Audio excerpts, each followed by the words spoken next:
In 2020, when a chairman of an intelligence committee misrepresented that a laptop owned by then candidate Biden's son was somehow a Russian intelligence operation, and 51 former intelligence officials used the imprimatur of IC authority to go along with that, I stood in the breach. I stood alone and told the American people the truth about that. Thank you, Mr. Chairman. And Mr. Ratcliffe, thank you for your opening comments. I appreciate your comments about technology. I appreciate your comments about independence of the workforce. I appreciate actually the chairman asking this as well. I want to come back to a couple of these topics because there is concern in the community. I hear it. You may have heard it. When we hear statements by incoming administration officials, and occasionally even from the president-elect himself, attacking the intelligence community and threatening to replace long-term career civil servants if they are somehow deemed as not sufficiently loyal. You've addressed this, but I want to address it again right now. What assurances can you provide to this committee and to the CIA workforce that you will resist efforts to fire or force out career CIA employees because of their perceived political views or somehow their views of loyalty to the president? Well, I think the best example of that, Mr. Vice Chairman, is if you look at my record and my record as DNI, that never took place. That is never something anyone has alleged, and it's something that I would never do. So I would approach this position very much the same way and provide the same assurance. Again, I think there has been, a lot has happened in the last 4 years since your prior service. There have been these comments. I would again, if you are asked to remove personnel, to get rid of individuals based upon this kind of political litmus test, I'd ask that you keep the committee informed of those requests. I certainly will. Same thing, and again, I appreciate the chairman raising this as well.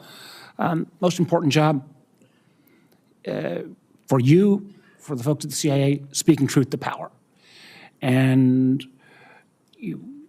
I want to again reiterate the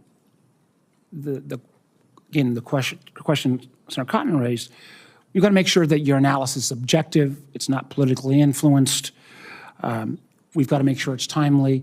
This willingness to speak truth to power, even if it's uncomfortable, I would like you to speak to that again.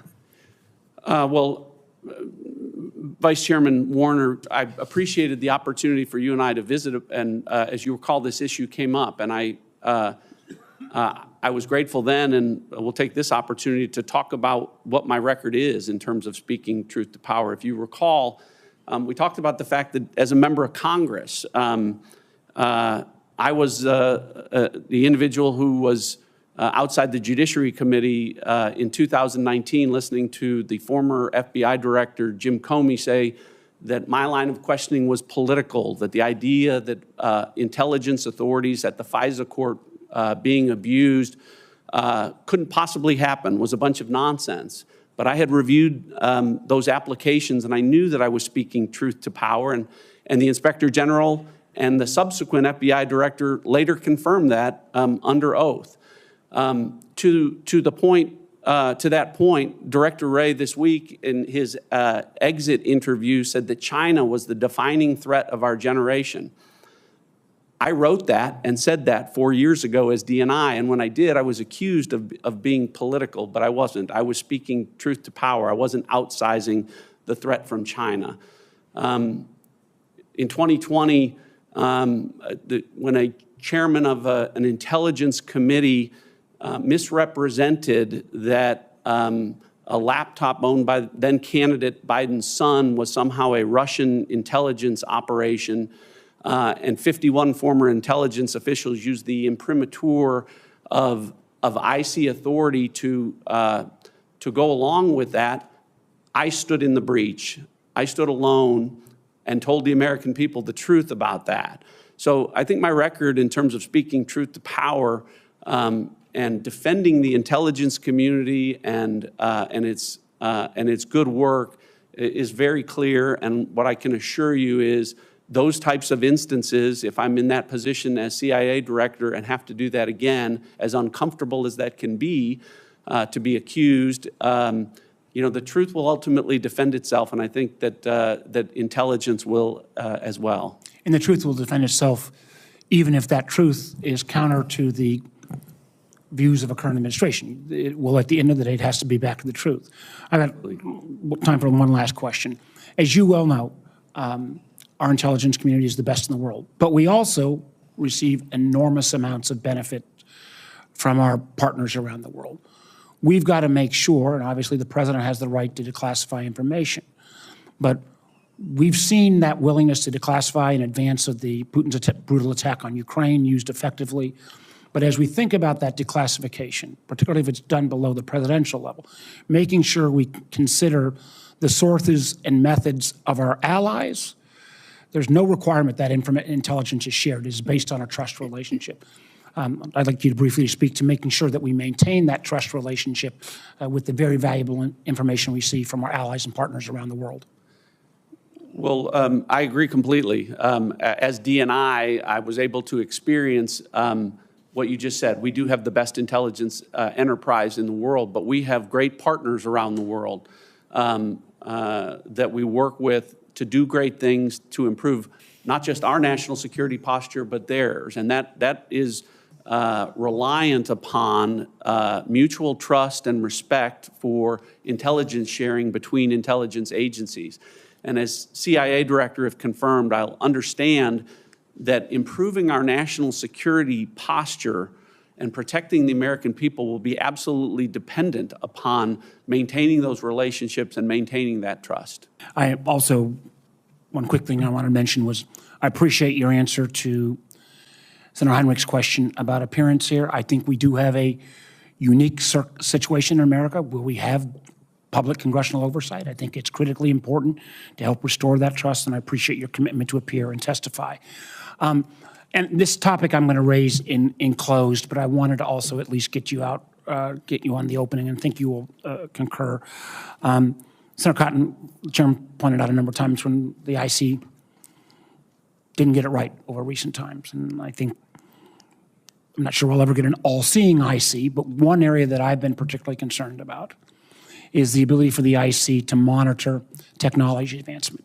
I think historically that has not been the case. We've told our spies to go spy on the military or foreign governments, but we see repeatedly, as we think about this technology competition, particularly with China, and I can cite chapter and verse from CIA getting it wrong about how SMIC was going to be able to move to lower-level semiconductors or smaller semiconductors, area after area. I think under Dr. Burns' administration, we've moved the enterprise some.